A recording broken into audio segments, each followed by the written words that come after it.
Redz, kā viņas grozās, locās un nolocās vispār pa 180 grādiem un nevienā brīdī nelūs nost. Sīkāk pastāstīšu par to tehnoloģiju un metodi.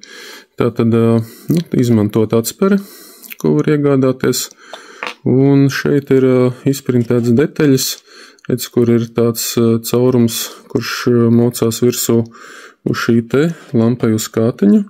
Šī pusē uz tās pumpas, te redzama pumpa, uz tās nāk virsū atspere.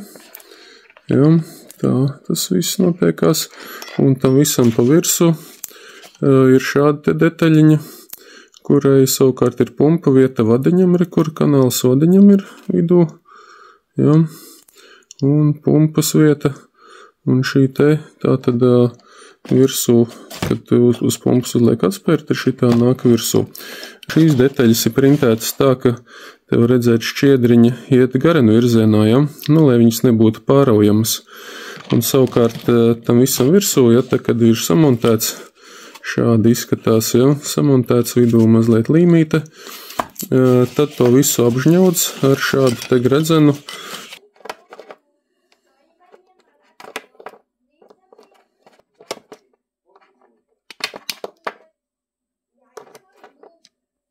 Tātad detaļa ir ar garenu virziena šķiedrām, lai nebūtu pāraujami, ja? Un savukārt gredzens to visu saspiež kopā. Gredzenam ir šķērs virziena šķiedra, un gredzens līdz ar to uz stiepi ir arī mežonīgi stiprs, un viņš to visu saspiedīs kopā, un detaļa būs izturīga. Tātad otram galam ir šāda situācija, ir detaļiņas, un detaļiņās nāk iekšā šī te skrūvīte, kur tā kā standarta pagrieziena stiprinās kalāta pie motocikla rāmjiem, un arī, kur ir otra daļa, kur savukārt ir tā pumpa, ar ko var piestiprināties pie atsperes, un šī te daļa nāk virsū šai daļai, redz, kur viņas saspiežās, ja, skrūves galiņš ir super tur iespiests, un ja tam visam nāks virsū šis te gredzens, ja, kurš saspiedīs to, tad arī brīnumaini labi viss turēsies.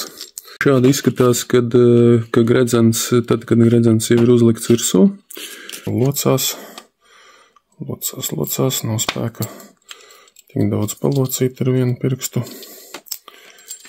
Atsakot, locās, ir kur te var redzēt, bet kur ir certificētas ar visādiem, atsakot, ceļvedē legālas.